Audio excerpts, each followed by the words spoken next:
Inflation, hyperinflation, deflation and stagflation are terms to describe the health and stability of an economy based on the price of goods and services that are being produced and consumed. A stable economy is what countries ideally want to achieve.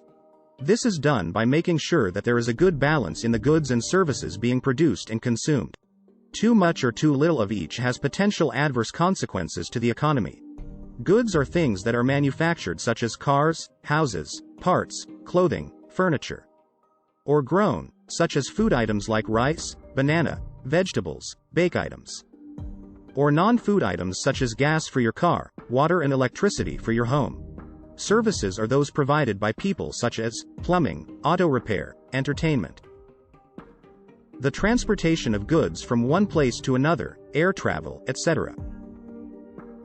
The supply of goods will depend on the availability of raw materials and labor, which is the service needed to transform the raw material into finished goods. Supply of goods is also influenced by the speed it takes to get them to the consumer.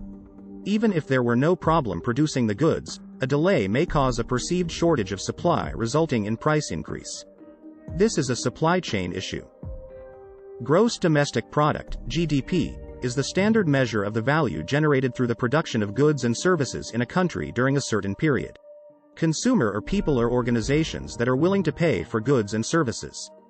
The consumer's desire for goods and services are called demand.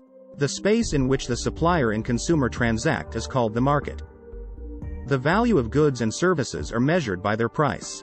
It is what the consumer are willing to pay. In economic term, the Consumer Price Index, CPI, which measures the percentage change in the price of a basket of goods and services consumed by households and businesses, is one of the measures of economic activity. Another non-goods and non-services item that has a price is securities. The term security refers to a negotiable financial instrument that holds some type of monetary value. A security can represent ownership in a corporation in the form of stock, a creditor relationship with a governmental or private entity, represented by owning that entity's bond, or rights to ownership as represented by an option. All market economies want to achieve a balanced supply and demand such that market prices remain stable and sustainable. But what happens when there is an imbalance? What kind of imbalance can occur and what is the effect? What can be done to fix it? First, let's look at a balanced market economy. This is a supply and demand graph where S is the supply line charting the price of a good or service over the availability of supply in quantity. The D is the demand line depicting what consumer like you and I would pay for the good or service. Under a situation where everything that drives the economy is stable, the movement of supply and demand will reach an equilibrium at a price that will bear the narrative. Any changes like the shift in the demand from D1 to D2 will result in the increase of the price of the good or service from P1 to P2.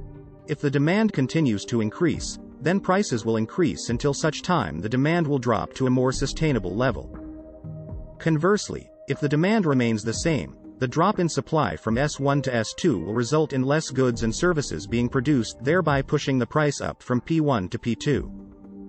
Unfortunately, nothing is as simple as we would wish. The economy is influenced by many factors, such as climate, geopolitics, employment, pandemic and government policies to name a few. These will disrupt the delicate supply and demand picture, resulting in inflation, deflation, hyperinflation or stagflation depending on the severity of the disruption and the source. Inflation is when the demand line continues to move to the right faster than the supply line can keep up, resulting in ever-rising prices. Government is especially concerned with inflationary situation. They don't want it to get out of control, so it commonly applies either monetary policy or fiscal policy. Monetary policy typically deal with regulating the supply of money through interest rate adjustment and the availability of credit. This is implemented by the central bank, and in the US, the Federal Reserve as well. Fiscal policy is the government's tool to stimulate or discourage demand and supply through taxes, incentives, tariffs, etc. If the fiscal and/or monetary policies favors more spending to the extent that there is runaway inflation, then hyperinflation results. It quickly erodes the real value of the local currency, as the prices of all goods increase uncontrollably. This causes people to lose confidence in their currency, resulting in a flight to more stable foreign currencies or precious metals. This is a really bad situation which could result in the collapse of the government and rise of anarchy. In an effort to reduce inflation, The anti-inflationary measures may work too much in the opposite direction, resulting in a deflation.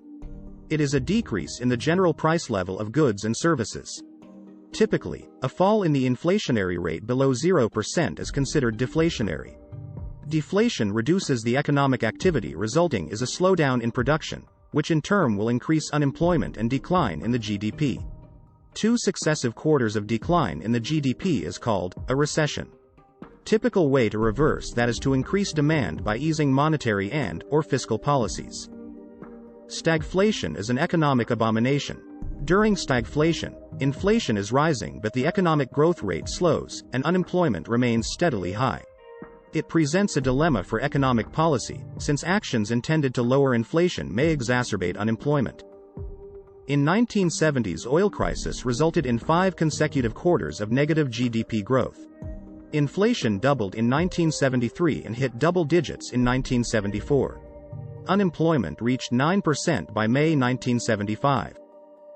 The oil crisis is where the supply of oil was artificially reduced, causing an increase in its price. That increased the cost of goods and services, as illustrated in the S1 curve moving to S2, representing a reduction in goods, raising prices due to production contraction. This in turn resulted in high unemployment as workers are being laid off or companies folded. Supply and demand are 2 of the fundamentals of what shape our economy and our lives. The foregoing described the economic conditions that arise when the supply and demand forces are shifted relative to each other. With this basic concept, you will be able to follow other economic reports, including those that I'll be posting over time on this channel. Thanks for watching, and remember to click the subscribe, like and notification button, if you have not already, to get notified of any new posting from my channel.